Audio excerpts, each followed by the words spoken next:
राजस्थान के सीकर जिले में श्री खाटू श्याम जी का सुप्रसिद्ध मंदिर है। वैसे तो खाटू श्याम बाबा के भक्तों की कोई गिनती नहीं, लेकिन इनमें खासकर वैश्य मारवाड़ी जैसे व्यवसाय वर्ग अधिक संख्या में है। श्याम बाबा कौन थे, उनके जन्म और जीवन चरित्र के बारे में जानते हैं इस लेख में। खाटू श्याम जी का असली नाम बर्बरी है। महाभारत की एक कहानी के अनुसार बर्बरी का सिर राजस्थान प्रदेश के खाटू नगर में दफना दिया था, इसीलिए बर्बरी जी का नाम खाटू श्याम बाबा के नाम से प्रसिद्ध हुआ। वर्तमान में खाटूनगढ़ सीकर जिले के नाम से जाना जाता है। खाटू श्याम बाबा जी कलयुग में श्री कृष्ण भगवान के अवतार के रूप में माने जाते हैं। श्याम बाबा घटोत्कच और नागन्या नागकन्या मौर्वी के पुत्र हैं। पांचों पांडवों में सर्वाधिक बलशाली भीम और उनकी पत्नी हिडिंबा बर्बरी के दादा दादी थे। कहा जाता है कि जन्म के समय बर्बरी के बाल बब्बर शेर के समान थे, अतः उनका नाम बर्बरीक रखा गया। बर्बरी का नाम श्याम बाबा कैसे पड़ा, आइए इसकी कहानी जानते हैं। बर्बरी बचपन में एक वीर और तेजस्वी बालक थे। बर्बरी ने भगवान श्री कृष्ण और अपनी मां मौर्वी से युद्ध कला कौशल सीख निपुणता प्राप्त कर ली थी। बर्बरीक ने भगवान शिव की घोर तपस्या की थी, जिसके आशीर्वाद स्वरूप भगवान शिव ने बर्बरी को 3 चमत्कारी बाण प्रदान किए। इसी कारणवश बर्बरी का नाम 3 बांधी के रूप में भी प्रसिद्ध है। भगवान अग्निदेव ने बर्बरी को एक दिव्य धनुष दिया था, जिससे वो तीनों लोकों पर विजय प्राप्त करने में समर्थ थे। जब कौरवों पांडवों का युद्ध होने का सूचना बर्बरीक को मिली तो उन्होंने भी युद्ध में भाग लेने का निर्णय लिया। बर्बरीक अपनी मां का आशीर्वाद लिए और उन्हें हारे हुए पक्ष का साथ देने का वचन देकर निकल पड़े। इसी वचन के कारण हारे का सहारा बाबा श्याम हमारा, ये बात प्रसिद्ध हुई। जब बर्बरी जा रहे थे तो उन्हें मार्ग में एक ब्राह्मण मिला। ये ब्राह्मण कोई और नहीं भगवान श्री कृष्ण थे, जो कि बर्बरी की परीक्षा ले चाहते थे। ब्राह्मण बने श्री कृष्ण ने बर्बरीक से प्रश्न किया कि वह मात्र 3 बाण लेकर लड़ने को जा रहा है, मात्र 3 बाण से कोई युद्ध कैसे लड़ सकता है। बर्बरीक ने कहा कि उनका एक ही बाण शत्रु सेना को समाप्त करने में सक्षम है और इसके बाद भी वह तीर नष्ट न होकर वापस उनके तरकश में आ जाएगा। अतः अगर तीनों तीर के उपयोग से तो संपूर्ण जगत का विनाश किया जा सकता है। ब्राह्मण ने बर्बरीक से एक पीपल के वृक्ष की ओर इशारा करके कहा कि वह एक बाण से पेड़ के सारे पत्तों को भेद कर दिखाए। बर्बरीक ने भगवान का ध्यान कर एक बाण छोड़ दिया। उस बाण ने पीपल के सारे पत्तों को छेद दिया और उसके बाद बाण ब्राह्मण बने कृष्ण के पैर के चारों तरफ घूमने लगा। असल में कृष्ण ने एक पत्ता अपने पैर के नीचे छिपा दिया था। बर्बरी समझ गई कि तीर उसी पत्ते को भेदने के लिए ब्राह्मण के पैर के चक्कर लगा रहा है। बर्बरी बोले, हे ब्राह्मण, अपना पैर हटा लो, नहीं तो यह आपके पैर को वेद देगा। श्री कृष्ण बर्बरी के पराक्रम से प्रसन्न हुए। उन्होंने पूछा कि बर्बरी किस पक्ष की तरफ से युद्ध करेंगे। बर्बरी बोले कि उन्होंने लड़ने के लिए कोई पक्ष निर्धारित किया है, वह तो बस अपने वचन अनुसार हारे हुए की ओर से लड़ेंगे। श्री कृष्ण ये सुनकर विचार मग्न हो गए, क्योंकि बर्बरी के इस वचन के बारे में कौरव जानते थे। कौरवों ने योजना बनाई थी कि युद्ध के पहले दिन वह कम सेना के साथ युद्ध करेंगे, इससे कौरव युद्ध में हराने लगेंगे, जिसके कारण बर्बरी कौरवों की तरफ से लड़ने आ जाएंगे। अगर बर्बरी कौरवों की तरफ से लड़ेंगे तो उनके चमत्कारी बाण पांडवों का नाश कर देंगे। कौरवों की योजना विफल करने के लिए ब्राह्मण बने कृष्ण ने बर्बरीक से एक दान देने का वचन मांगा। बर्बरीक ने दान देने का वचन दे दिया। अब ब्राह्मण ने बर्बरीक से कहा कि उसे दान में बर्बरी का सिर चाहिए। इस अनोखे दान की मांग सुनकर बर्बरी आश्चर्यचकित हुए और समझ गए कि यह ब्राह्मण कोई सामान्य व्यक्ति नहीं है। बर्बरीक ने प्रार्थना की वह दिए गए वचन अनुसार अपने शीश का दान अवश्य करेंगे, लेकिन पहले ब्राह्मण देव अपने वास्तविक रूप में प्रकट हो। भगवान कृष्ण अपने असली रूप में प्रकट हुए। बर्बरी बोले कि हे देव, मैं अपना शीश देने के लिए वचनबद्ध हूँ, लेकिन मेरी युद्ध अपनी आंखों से देखने की इच्छा है। श्री कृष्ण बर्बरीक ने बर्बरी की वचनबद्धता से प्रसन्न होकर उसकी इच्छा पूरी करने का आशीर्वाद दिया। बर्बरीक ने अपना शीश काटकर कृष्ण को दे दिया। श्री कृष्ण ने बर्बरी के सिर को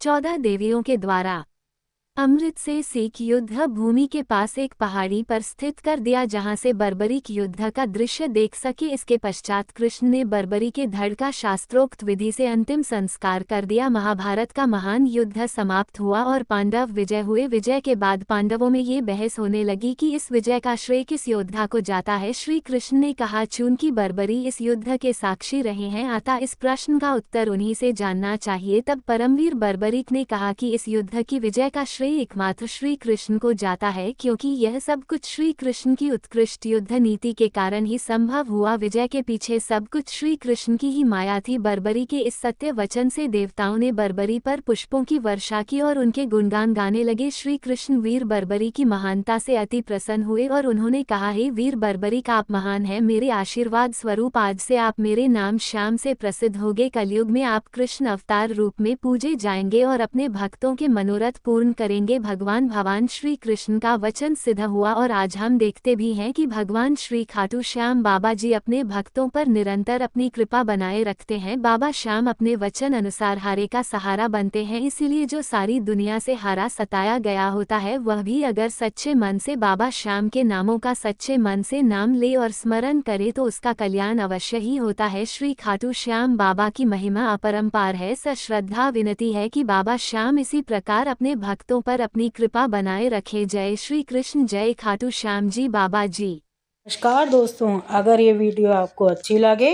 तो जय श्री श्याम ज़रूर लिखें और लाइक करें, शेयर करें। धन्यवाद।